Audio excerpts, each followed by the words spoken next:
গরুর পায়া বা নেহারি যে যেটাই বলেন, আর সাথে হাঁসের মাংস হলে আমাদের বাসায় সর্বপ্রথম সবার মাথায় আসে চালের রুটির কথা।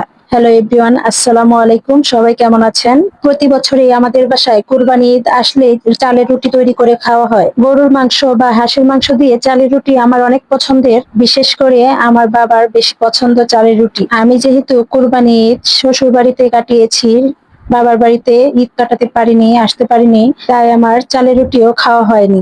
আমার আম্মু অনেকদিন যাবতীয় বলছিল তুই কবে আসবি, আর আসলে হাঁসের মাংস আর নিহারি রান্না করব, চালের রুটি দিয়ে খাবি। 2 দিন হয়েছে বাবার বাড়ি আসছি, এরই মধ্যে কত কিছু রান্না করেছে, কি রেখে কি খাওয়াবে।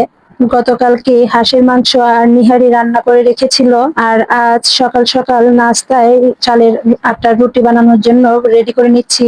আমি যেহেতু চালের আটার রুটি খুব ভালো বানাতে পারি, সেহেতু দায়িত্বটা আমার উপরেই পড়েছে। প্রথমে চালের আটাটা গুলিয়ে ভালো করে মথে নিচ্ছি। এখন রুটিগুলোকে বানিয়ে বানিয়ে দিচ্ছি, আর আমার ছোট বোন এদিকে চুলায় রুটিগুলোকে ছেঁকে নিচ্ছে।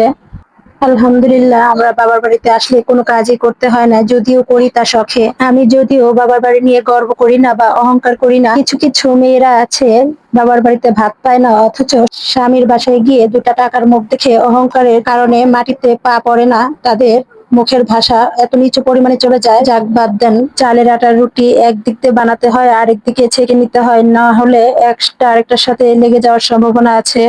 সব কাজ শেষ করে চলে আসলাম ডাইনিং টেবিলে খাওয়ার জন্য। আমরা 3 বোন একসাথে খেয়ে নিচ্ছিলাম। খাবারটা সত্যি অনেক মজা ছিল। এই ছিল আমাদের আজকের ব্লগ। সবাই আমার ব্লগটা বেশি বেশি করে দেখবে, লাইক কমেন্ট শেয়ার করবে এবং আমার পাশে থাকবে। পরবর্তী ব্লগ নিয়ে হাজির হবো আপনাদের মাঝে। আল্লাহ হাফেজ।